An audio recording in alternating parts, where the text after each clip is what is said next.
ଆଗରେ ରଖିବାକୁ ଚାହୁଁଛି ସେଟା ଯୌନ 9 ପର୍ବ। ଏଠି ଗୋଟେ ଜନ୍ମାନ୍ଧ ବିଷୟରେ ଲେଖାଯାଇଛି। ପ୍ରାୟ ସମ୍ପୂର୍ଣ୍ଣ ପର୍ବଟି ସେ ଗୋଟିଏ ଜଣକ ବିଷୟରେ ଫୋକସ କରାଯାଇଛି, ଆଉ କୌଣସି ବିଷୟ ଏଠି ନାହିଁ। ଅନେକ ପର୍ବ ଅଛି ଯୋଉଠିକି 2-3ଟା ଘଟଣା ଘଟିଛି, କିଛି ଶିକ୍ଷା ଅଛି, ଅଲଗା କିଛି ଚେଞ୍ଜ ହେଇଛି, କିନ୍ତୁ ଏଇ ଗୋଟେ ପର୍ବରେ ଆରମ୍ଭରୁ ଶେଷ ପର୍ଯ୍ୟନ୍ତ ସେଇ ଜନ୍ମାନ୍ଧକୁ ନେଇ ଲେଖାଯାଇଛି। ଆସନ୍ତୁ ପଦେ ପ୍ରାର୍ଥନା କରିବା। ମୋ ମୁଖ ଦ୍ୱାରା କଣ ବାହାରିବ ତାହା ବଡ କଥା ନୁହେଁ, ମାତ୍ର ତୁମର ସେଇ ନିର୍ଦ୍ଦିଷ୍ଟ ଆହାର ଯେପରି ସେମାନଙ୍କର ଆତ୍ମାକୁ ତୃପ୍ତ କରିପାରିବ। ପ୍ରଭୁ ପ୍ରତ୍ୟେକଙ୍କର ଦେହ ମନ ଆତ୍ମାକୁ ତୁମେ ସ୍ପର୍ଶ କର। ତୁମରି ବାକ୍ୟ ଯେପରି ମୁଁ ତୁମ ଦ୍ୱାରା ଚାଳିତ ହେଇ ବାକ୍ୟ ଦେଇପାରିବି। ଏ ସମୟକୁ ପ୍ରଭୁ ତୁମରି ହାତରେ ସମର୍ପଣ କରି ପବିତ୍ର ଆତ୍ମାଙ୍କ ସାହାଯ୍ୟ ଭିକ୍ଷା କରି ଯୀଶୁଙ୍କ ନାମରେ ଏହି ପ୍ରାର୍ଥନା ମାଗୁଛି, ଆମେନ୍।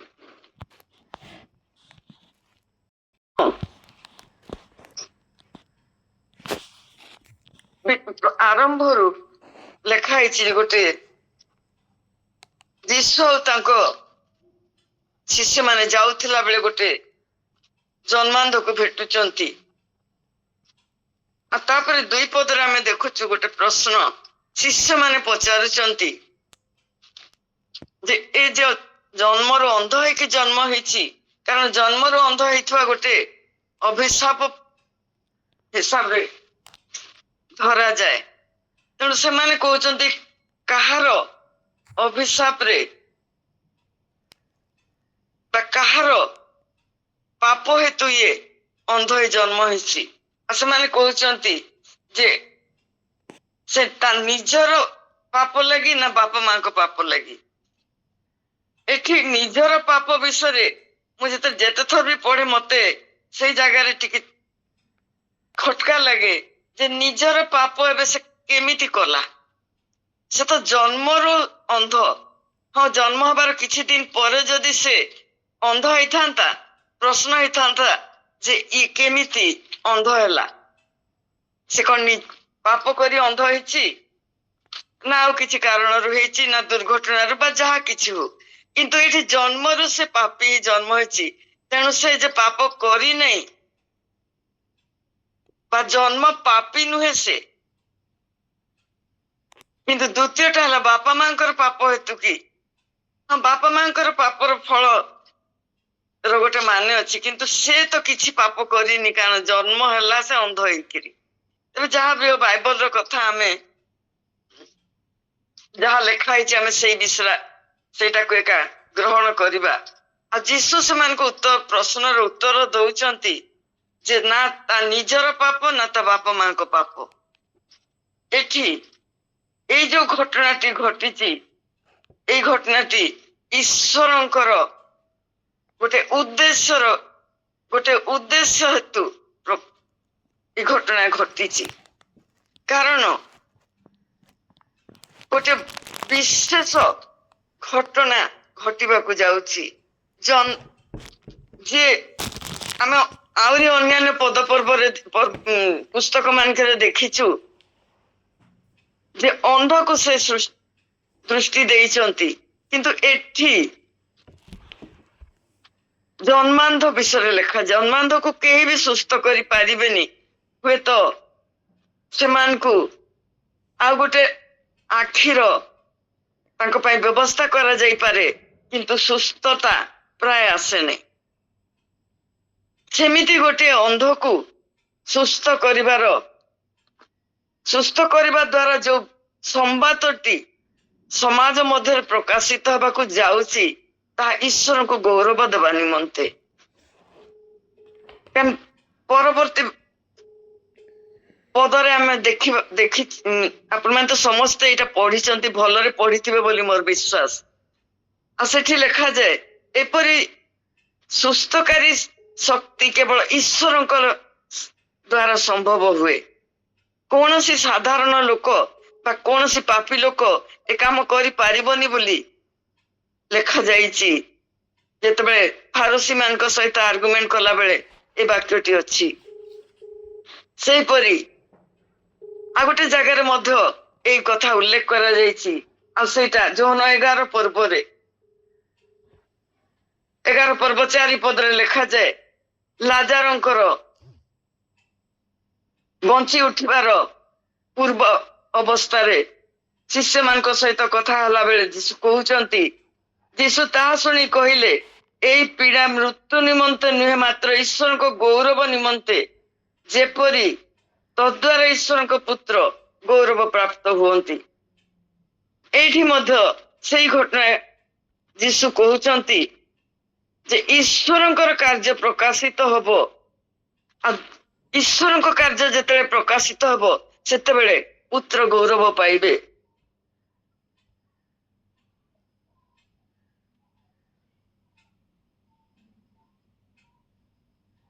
ଆପଣ ସେଇ 9 ପର୍ବ 32 ପଦରେ ଲେଖାଯାଏ ଯେ କେହି ଯେ ଜନ୍ମାନ୍ଧର ଚକ୍ଷୁ ଫିଟାଇ ଦେଲା, ଏହା ତ କେବେ ହେଲେ ଶୁଣା ଯାଇ ନଥିଲା। ଏ ଈଶ୍ୱରଙ୍କ ଠାରୁ ଆସି ନଥିଲେ କିଛି କରିପାରନ୍ତେ ନାହିଁ। ଏଇ ଯୋଉ ସାକ୍ଷ୍ୟ ସେ ଅନ୍ଧ ଦଉଛି, ହୁଏତ ଫାରୁସୀ ମାନଙ୍କୁ ସେଇଟା ବିରକ୍ତିକର,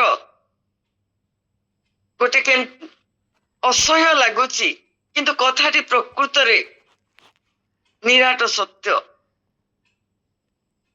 ଆମେ ଦେଖୁ ଯେ ଜଗତରେ ଏପରି କୌଣସି ଜଣେ ନାହିଁ ଅନ୍ଧ ଯିଏକି ଦେଖିବାକୁ ଇଚ୍ଛା ନ କରିବ।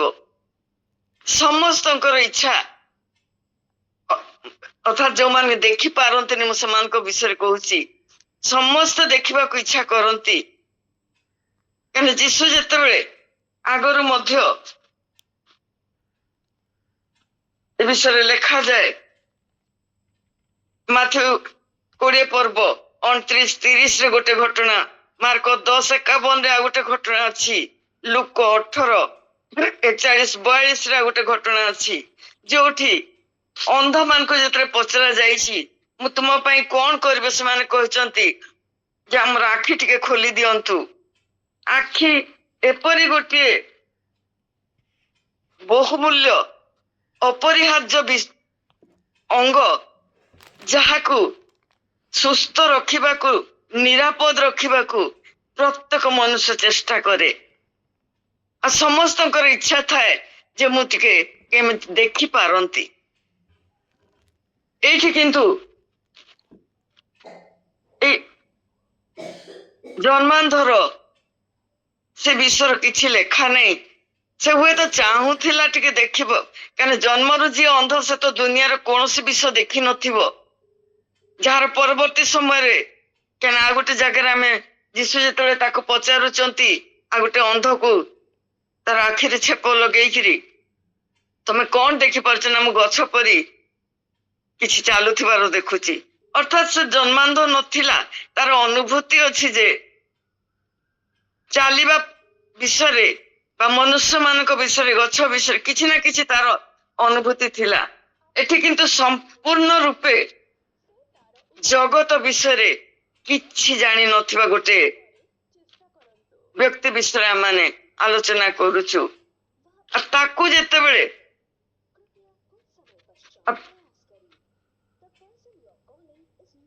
ସୁସ୍ଥ କରାଯାଇଛି, ସେତେବେଳେ ଯୀଶୁକୁ କିଛି ପ୍ରଶ୍ନ ମଧ୍ୟ କରିନାହାନ୍ତି। ପ୍ରଶ୍ନ ଉତ୍ତରର କିଛି ନାହିଁ, କେବଳ ଯୀଶୁ ତାକୁ ସୁସ୍ଥ କରିବା କାର୍ଯ୍ୟଟି କରିଛନ୍ତି। ଆଉ ସେ ସୁସ୍ଥ ହେଲା ପରେ, ଆଖି ପାଇଲା ପରେ ବା ଦେଖିବାର ଶକ୍ତି ପାଇଲା ପରେ ସେ ସେଠାରୁ ଚାଲି ଯାଉଛି। ଆଉ ଲୋକମାନଙ୍କ ଭିତରେ ଆଲୋଡ଼ନ ସୃଷ୍ଟି ହଉଛି ଯେ ଏଇଟା ସେଇ ଜନ୍ମାନ୍ଧ ଭିକାରୀ କି ନୁହେଁ। ଆଉ ଲୋକମାନେ ତାକୁ ପଚାରୁଛନ୍ତି, ଆଉ ସେ କହୁଛି ହଁ ମୁଁ ସେଇ। ଆଉ ତାପରେ କେମିତି ସୁସ୍ଥ ହେଲୁ ବୋଲି ପଚାରିବାରୁ ସେ ମଧ୍ୟ ସେମାନଙ୍କୁ କହୁଛି ଯେ ମୁଁ ତାଙ୍କୁ ଜାଣେ ନାହିଁ, କେହି ଜଣେ ମତେ ଏମିତି ଭାବରେ ସୁସ୍ଥ କଲେ। से सुस्थ करवा दिनटी विश्राम बार थिला लोक मैंने जो देखिले जे से दिन गोटे क्या सबु जिहुदी कोठर गोटे मानसिकता थिला जे विश्राम बार दिन कौन सी काम करा जीवनी से नियम को हुए तो स्मरण करी लोक मैंने से लोक को आनी फारूसी मान पाखे पहुंचे फारूसी माने ताकू पचारिबारे लागिचंती जे तोते किए सुस्थ कला से 3 थर समान को उत्तर देइछि आ 3 थर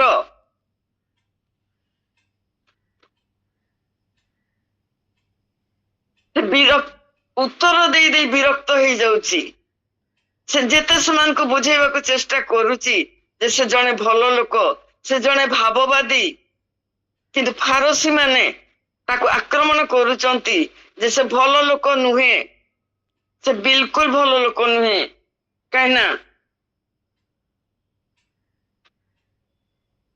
माने जीशु नामक व्यक्ति प्रति अति ईर्षातुर थिले कौन सी स्थान रे जे से तांकर नाम हबो आ से टिके सम्मान पाइबे ताहा समाजर नेतृस्थानीय लोक माने जाजक साधुकी फारसी व्यवस्था शास्त्रज्ञ अध्यापक केही पसंद करुनथिले महासभार जणे भी एई व्यक्तिटाकू जीशु नामक व्यक्तिटाकू कौनसी प्रकार सहयोग करि पारु नथिले आ सबु कथारे से माने छिद्र अन्वेषण करुथिले आ बारंबार जेतेबेले किए से बोली पचरा जाइछि सेतेबेले सेई अंध व्यक्तिटी कहूछि जोटा 9 पर्व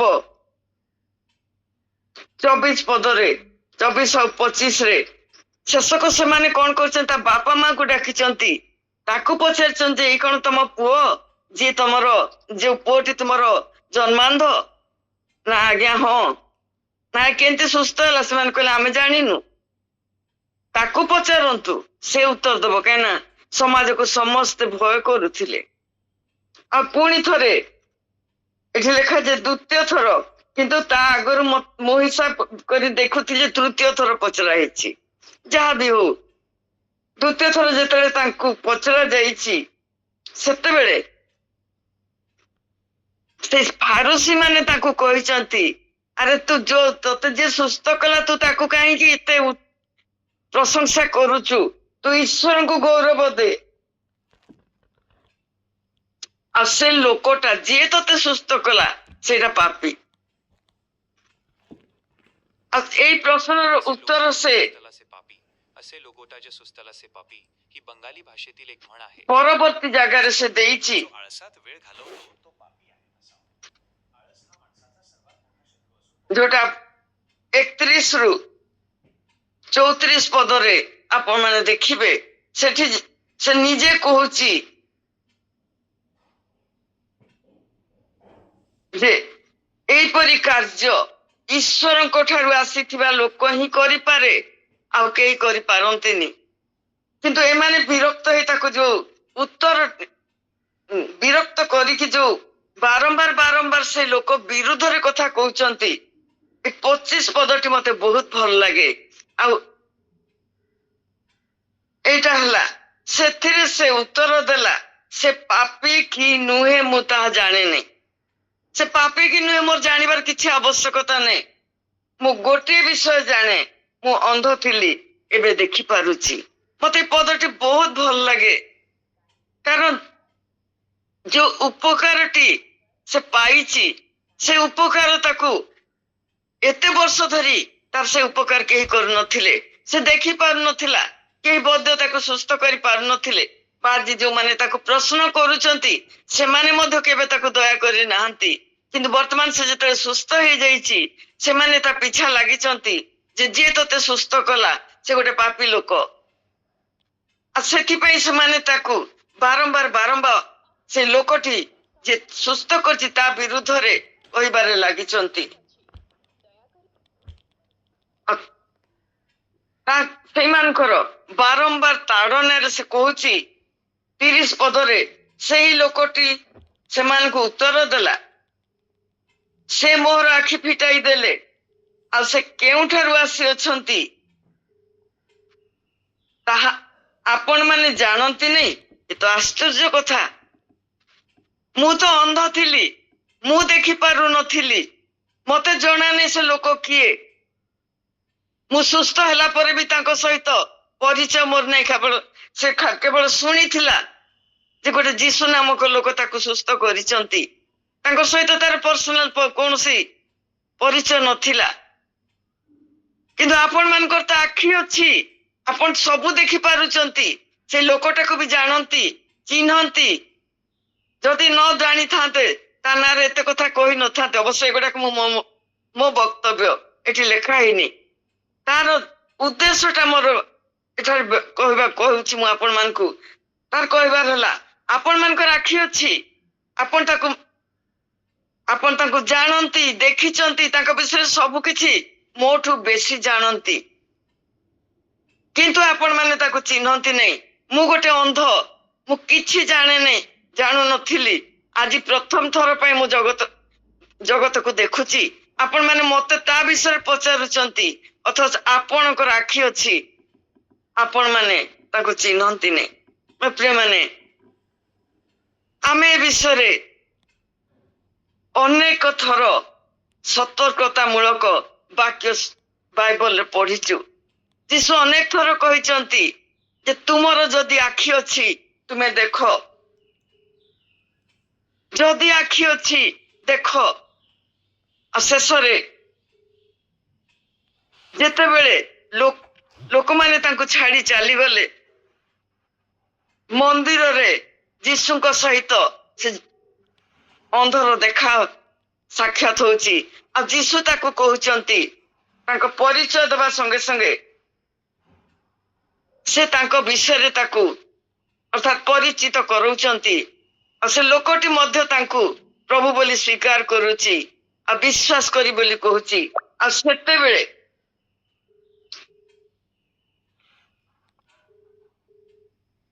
ଯୀଶୁ କହୁଛନ୍ତି ଗୋଟିଏ ଭୟଙ୍କର ବିଷୟ ଏଠି ଆମେ ଦେଖୁ 39 ପଦରେ। ପୁଣି ଯୀଶୁ କହିଲେ, ଦେଖୁନଥିବା ଲୋକେ ଯେପରି ଦେଖନ୍ତି ଓ ଦେଖୁଥିବା ଲୋକେ ଯେପରି ଅନ୍ଧ ହୁଅନ୍ତି, ଏହି ବିଚାର ନିମନ୍ତେ ମୁଁ ଜଗତକୁ ଆସିଅଛି। ଆଉ ସେ କଥା ଶୁଣି ମନ୍ଦିରରେ ସବୁ ନେତା ମାନେ ଥିଲେ, ସେ ଫାରୁସୀ ମାନେ ବି ଥିଲେ। ଏ କଥା ଶୁଣି ସେମାନେ କ୍ରୋଧିତ ହେଇଯାଉଛନ୍ତି। ଆଉ ସେମାନେ ଯୀଶୁଙ୍କୁ ପଚାରୁଛନ୍ତି ଯେ ଆମେ କଣ ଅନ୍ଧ? ଆମେ କଣ ଅନ୍ଧ? ଯୀଶୁ ମଧ୍ୟ ତାର ଉତ୍ତର ଦଉଛନ୍ତି, ଯଦି ଅନ୍ଧ ହୋଇଥାନ୍ତ ତାହେଲେ ତୁମମାନଙ୍କର ପାପ ହେଇନଥାନ୍ତା, କିନ୍ତୁ ଦେଖୁଅଛ କହୁଥିବାରୁ, ଦେଖି ମଧ୍ୟ ଦେଖି ନ ପାରିଥିବାରୁ ତୁମମାନେ ସମସ୍ତେ ଅନ୍ଧ। କାରଣ ଯୀଶୁ ଏ 9 ପର୍ବର 5 ପଦରେ ତାକୁ ସୁସ୍ଥ କରିବା ପୂର୍ବରୁ କହୁଛନ୍ତି, ମୁଁ ଯେ ପର୍ଯ୍ୟନ୍ତ ଜଗତରେ ଅଛି ସେ ପର୍ଯ୍ୟନ୍ତ ମୁଁ ଜଗତର ଜ୍ୟୋତି। ଯୀଶୁ ଅନେକ ଥର ତାଙ୍କର ଶିକ୍ଷା ଦେବା ଆରମ୍ଭରୁ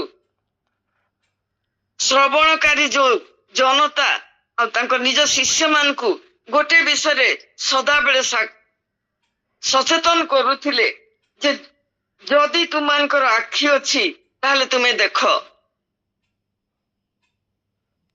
ଆଖି ସମସ୍ତଙ୍କର ଅଛି, ଦେଖିବା ଶକ୍ତି ପ୍ରଭୁ ସମସ୍ତଙ୍କୁ ଦେଇଛନ୍ତି, କିନ୍ତୁ ଆମମାନେ କଣ ଦେଖୁଛୁ, କେତେ ଦେଖୁଛୁ, କୋଉ ବିଷୟ ଦେଖୁଛୁ, କିମ୍ବା ସବୁ ଦେଖି ମଧ୍ୟ ଆମର ଆନ୍ତରିକ ଚକ୍ଷୁ ଯେହେତୁ ସମ୍ପୂର୍ଣ୍ଣ ରୂପେ ଅନ୍ଧ, ଆମକୁ କିଛି ଦେଖା ଯାଉନି। ଆଜି ଏ ଆତ୍ମିକ ଚକ୍ଷୁ ଅନ୍ଧ ଜଗତରେ ଭରିକି ଅଛନ୍ତି। ସବୁ ଦେଖି ମଧ୍ୟ ଦେଖି ନ ପାରିବାର ଅନେକ ଅନେକ ଉଦାହରଣ ଆମେ ପ୍ରତିଦିନ ଦେଖୁଛୁ। ନିଜ ଜୀବନରେ ମଧ୍ୟ ଆମେ ଅନେକ ସମୟରେ ଅନ୍ଧ ହେଇଯାଉଛୁ। ସେଥିଲାଗି ଯୀଶୁ ସତର୍କ କଲେ। ଆଉ 6 ପର୍ବ 9:10 ଲେଖାଯାଏ ଯେ ସେମାନଙ୍କ ହୃଦୟ ଜଡ କରିଦିଅ, ଜଡ ହେଇଛି, ଆଖିକୁ ଦିଶୁନି, କାନକୁ ଶୁଣୁନି, ତମେ ସେମାନଙ୍କ ଲାଗି ପ୍ରାର୍ଥନା କର ନାହିଁ, ସେମାନେ ଏମିତି ଥାନ୍ତୁ। 14 ପଦରେ, ସେଇ ମାଥ୍ୟୁ 13 ପର୍ବ 14 ପଦରେ ଲେଖାଯାଏ, ଆଉ ଯିଶାଙ୍କର ଏହି ଭାବବାଣୀ ସେମାନଙ୍କ ସମ୍ବନ୍ଧରେ ସଫଳ ହେଉଅଛି, ତୁମାନେ ଶୁଣୁ ଶୁଣୁ ଶୁଣିବ କିନ୍ତୁ ବୁଝିବ ନାହିଁ, ପୁଣି ଦେଖୁ ଦେଖୁ ଦେଖିବ କିନ୍ତୁ କୌଣସି ପ୍ରକାରେ ଜ୍ଞାତ ହବ ନାହିଁ। କାରଣ ଏଇ ଲୋକଙ୍କର ହୃଦୟ ଜଡ ହେଲା, ସେମାନେ କାନରେ କଷ୍ଟରେ ଶୁଣିଲେ ଓ ଆପଣା ଆପଣା ଆଖି ବୁଝିଲେ, ଯେପରି ସେମାନେ ଆଖିରେ ଦେଖିବେ ନାହିଁ, କାନରେ ଶୁଣିବେ ନାହିଁ, ପୁଣି ହୃଦୟରେ ବୁଝିବେ ନାହିଁ, ଆଉ ଆମ୍ଭେ ସେମାନଙ୍କୁ ସୁସ୍ଥ କରିବୁ ନାହିଁ। କଡାକଡି ଭାବରେ ନିୟମ। ଏ ଫାରସୀ ମାନଙ୍କୁ ଯଦିଓ କଠିନ ଭାବରେ ଯୀଶୁ ଉତ୍ତର ଦେଇଛନ୍ତି, କିନ୍ତୁ ତାଙ୍କୁ ସୁସ୍ଥ କରିବା ବିଷୟରେ କୌଣସି ଚେଷ୍ଟା ସେ କରିନାହାନ୍ତି। କାରଣ ସେ ଜାଣନ୍ତି ଏମାନେ ସବୁ ଜଡ ହୃଦୟ, ଏମାନଙ୍କ ଆଖିରେ ଏପରି କଡି କାଠ ଅଛି ଯେ ଏମାନେ କେବଳ କୁଟା ଖୋଜି ବୁଲୁଛନ୍ତି, ତାଙ୍କର ଆଖି ଧନ୍ଦଳା ହେଇଯାଇଛି, ସେମାନେ କିଛି ଦେଖିପାରିବେନି। ଗୋଟେ ଅନ୍ଧ ଯେତିକି ଦେଖିପାରିଲା, ଗୋଟେ ଆଖି ଥିବା ଲୋକ କିଛି ବି ଦେଖି ପାରୁନାହାନ୍ତି। ସେଥିଲାଗି ମାଥ୍ୟୁ 23 ପର୍ବରେ ମଧ୍ୟ ଅନେକ ଥର ଅନ୍ଧ ପଥ ପ୍ରଦର୍ଶକ, ଅନ୍ଧ ପରାମର୍ଶଦାତା ଭାବରେ ପୁରା ବାକ୍ୟରେ ଲେଖାଯାଇଛି। ସେତେବେଳେ এই ଅନ୍ଧ ମାନଙ୍କ ବିଷୟରେ ଯୀଶୁ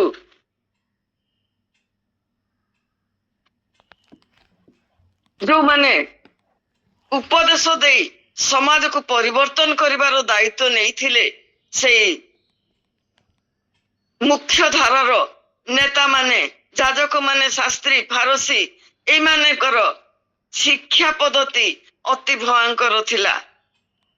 ଏମାନେ କେବଳ ନିଜକୁ ସୁହେଇଲା ଭଳିଆ ଶିକ୍ଷା ଦଉଥିଲେ, ଲୋକଙ୍କୁ ନିଜ ଆଖିକୁ ଯାହା ଭଲ ଦେଖା ଯାଉଥିଲା ସେଇଟା ବୁଝଉଥିଲେ।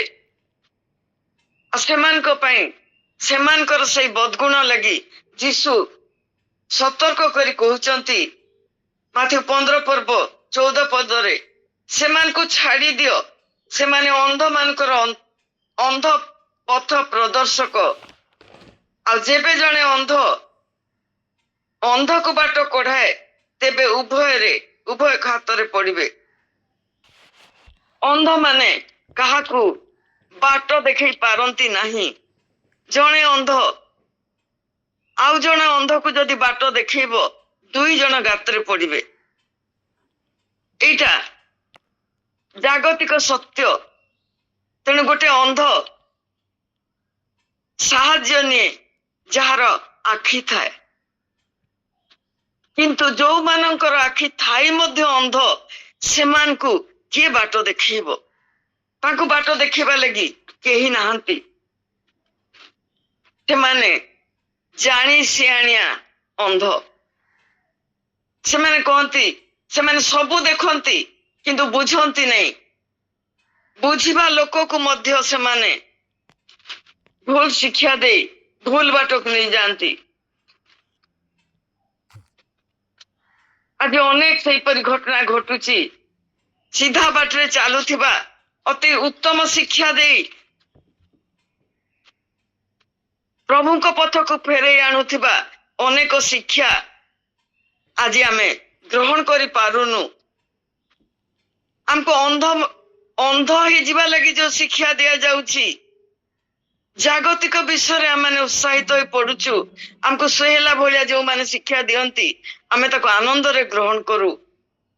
କିନ୍ତୁ ଟିକେ କଡା କରି ଯଦି ଶିକ୍ଷା ଆସିଯାଏ, ଆମକୁ ପସନ୍ଦ ଲାଗେ ନାହିଁ। ପାପ କର ନାହିଁ,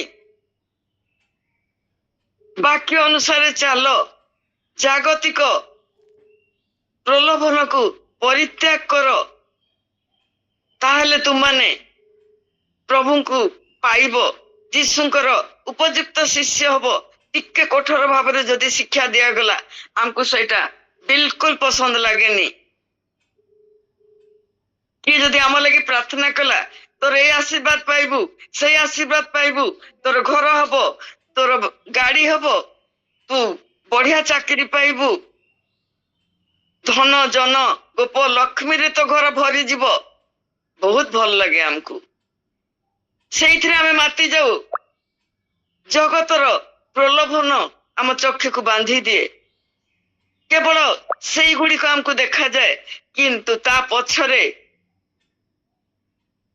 ଯୋଉ ଖାତ ଥାଏ ସେଇ ଖାତ ଆମକୁ ଦେଖାଯାଏନି। କାରଣ ଆମମାନେ ଜାଗତିକ ସବୁ ବିଷୟରେ ଅନ୍ଧ ହେଇଯାଇଛୁ। ଆଉ ଏଇ ଅନ୍ଧତ୍ଵ ଆମମାନଙ୍କୁ କିଏ ଦେଇଛି? ଦ୍ୱିତୀୟ କରନ୍ଥୀ 4:4 ସ୍ପଷ୍ଟ ଭାବରେ ଲେଖାଯାଇଛି,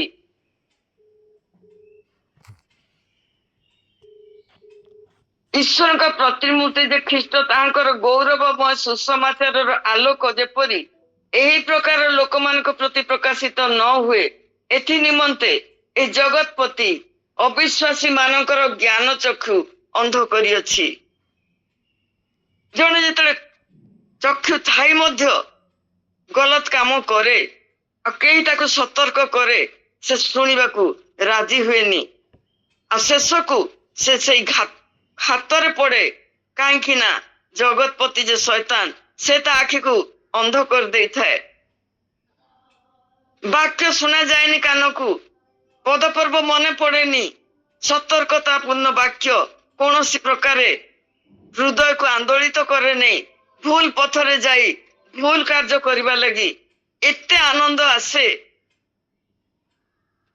କାରଣ ଭୁଲ ପଥରେ ଗଲେ ସମୃଦ୍ଧି ବଢୁଛି, ଜଗତରେ ପ୍ରତିପୃତି ବଢୁଛି, ଅନ୍ୟମାନଙ୍କ ଉପରେ ସମ୍ମାନୀୟ ହେଇପାରୁଛୁ। ଆମେ ଜଣେ ଦେଖିଲା କ୍ଷଣି ଚୌକି ଛାଡି ଠିଆ ହେଇଯାଇ ନମସ୍କାର କରୁଛି।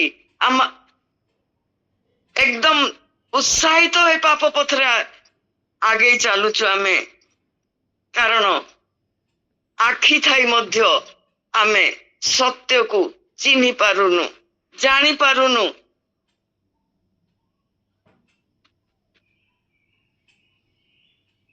ସେଥିଲାଗି ମାର୍କ 4:23-24 ଲେଖାଯାଇଛି, ଶୁଣିବାର ଯଦି କାନ ଅଛି ସେ ଶୁଣୁ।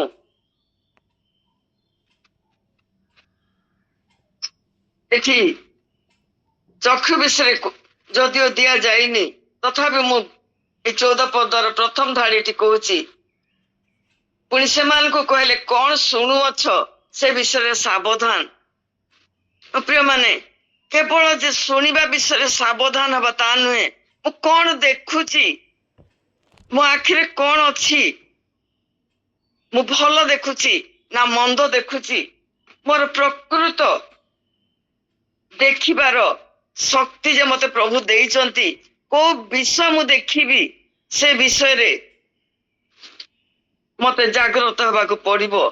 ରୋମୀ 2:20 ଲେଖାଯାଏ, ଯଦି ତୁମେ ଆପଣାକୁ ଅନ୍ଧର ପଥ ପ୍ରଦର୍ଶକ, ଅନ୍ଧକାର ବାସୀଙ୍କ ଆଲୋକ, ମୂର୍ଖ ସଂସ୍କାରକ ଓ ଶିଶୁମାନଙ୍କର ଶିକ୍ଷକ ବୋଲି ବିଶ୍ୱାସ କରୁଅଛ, ତେବେ ତୁମେ କୋଉ ପ୍ରକାର ପଥରେ ଚାଲିବ?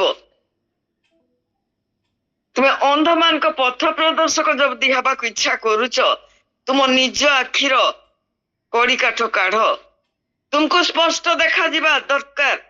ତୁମେ ଯଦି ସ୍ପଷ୍ଟ ଦେଖିବ, ଆଉ ଜଣକୁ ତୁମେ ସଠିକ ମାର୍ଗରେ କଢେଇ ନବ। ନହେଲେ ତୁମେ ନିଜେ ପଢିବା ସହିତ ଯାହାକୁ ପଥ ଦେଖଉଛ ସେ ମଧ୍ୟ ପଡିବ। ଉଭୟ ଧରାଧରି ହେଇ ତୁମେ ପଡିବ। ଯେତେ ଶିକ୍ଷା ଦେଲେ ମଧ୍ୟ ଆମର ବର୍ତ୍ତମାନ ଜଗତ ଏତେ ଲୋଭନୀୟ ହେଇଯାଇଛି ଯେ ଚାରିଆଡେ କେବଳ ଲୋଭର ଗୋଟେ ବା ଜଗତପତି ଯୋଉ ପ୍ରଲୋଭିତ ହେବା ଲାଗି ଚାରିଆଡେ ସୁନ୍ଦର ସୁନ୍ଦର ଆକର୍ଷଣୀୟ ବିଷୟ ଗୁଡିକ ରଖିଛି, ସମସ୍ତେ ସେଇଥିରେ ଆଜିକାଲି ମାତି ଯାଉଛନ୍ତି। କୁଆଡେ ଯାଉଛୁ ଆମେ ସେଟା କେହି ବୁଝୁ ବି ନାହାନ୍ତି। ସମସ୍ତଙ୍କର ଗୋଟିଏ ନିଶା, ପ୍ରଚୁର ପାଇବା, ପ୍ରଚୁର ସଂଗ୍ରହ କରିବା। ଏ ଜଗତ ହିଁ ଆମମାନଙ୍କର ଆରମ୍ଭ। ଏ ଜଗତରେ ଆମମାନଙ୍କର ଚିରସ୍ଥାୟୀ ବାସଗୃହ। ଏ ଜଗତ ସବୁ କିଛି। କିନ୍ତୁ ବାକ୍ୟରେ ଲେଖାଯାଏ ଏଇ ଜଗତର ଅନିତ୍ୟ ବିଷୟ ଗୁଡିକ ପ୍ରତି ତୁମମାନେ ଆଗ୍ରହୀ ହୁଅ ନାହିଁ। ସେଥିପାଇଁ ବାକ୍ୟରେ ଗୀତ ସଂହିତା 119 ପର୍ବରେ ଲେଖାଯାଏ,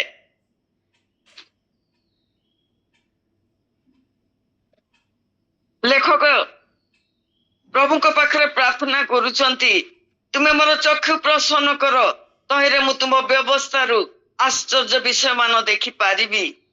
ସେ ଅନ୍ୟ କିଛି ମାଗୁନାହାନ୍ତି, ମୋର ଚକ୍ଷୁ ପ୍ରସନ୍ନ କର। ଆଉ ସେଇ 119:37 ପଦରେ ଲେଖାଯାଏ, ଅସାର ଦର୍ଶନରୁ ମୋର ଚକ୍ଷୁ ଫେରା। ମୁଁ ଯେପରି ଭୁଲ କଥା ଦେଖିବିନି, ଭୁଲ ପ୍ରଲୋଭନରେ ପଡିବିନି। ଆମର ପ୍ରଥମ ସମସ୍ୟା ତ ସେଇଟା, କାରଣ ଆମମାନେ ଆଜି ସେ ପ୍ରଥମ ଯୋହନ 2 ପର୍ବ 16 ପଦରେ ଆମମାନେ ସମସ୍ତେ ବାନ୍ଧି ହେଇଯାଇଛୁ। ଶାରୀରିକ ଅଭିଳାଷ, ଚକ୍ଷୁର ଅଭିଳାଷ, ଲୌକିକ ଗର୍ବ, ସଂସାରର ବନ୍ଧନରେ ଆମମାନେ ଏପରି ବାନ୍ଧି ହେଇଛୁ ଯେ ଆମମାନେ ଚକ୍ଷୁ ଥାଇ ମଧ୍ୟ ଜାଣିପାରୁନି। ସେ ଜନ୍ମାନ୍ଧ ଥିଲେ ପଚାରନ୍ତା, ମୁଁ ସିନା ଆଖି ଦେଖି ପାରୁନଥିଲି, ମୁଁ ଯାହାକୁ ଚିହ୍ନି ପାରୁନଥିଲି, ତମର ଆଖି ଅଛି, ବାକ୍ୟ ପଢିବାର ତୁମର ସବୁ ସ୍ୱାଧୀନତା ଅଛି, ଆଉ ତୁମମାନେ କିଛି ଜାଣିପାରୁନ କଣ ସତ୍ୟ, କୋଉଟା ଠିକ। ସେଥିପାଇଁ ଯୀଶୁ କହିଲେ ଯେ ଚକ୍ଷୁ ଥାଇ ମଧ୍ୟ ଯେଉଁମାନେ ଦେଖି ପାରନ୍ତିନି ସେମାନେ ଅନ୍ଧ ଗୋଷ୍ଠୀର। ଯୀଶୁ ପରାମର୍ଶ ଦେଇଛନ୍ତି ଯେ ତୁମମାନେ କଣ କରିବ, ତୁମମାନେ ଅନ୍ଧ, ତେଣୁ ମୋର ପରାମର୍ଶ ମାନ। ମୁଁ ତୁମମାନଙ୍କୁ ଉତ୍ତମ ପରାମର୍ଶ ଦଉଛି, ଆଉ ସେଇଟା ପ୍ରକାଶିତ ବାକ୍ୟ 3 ପର୍ବରେ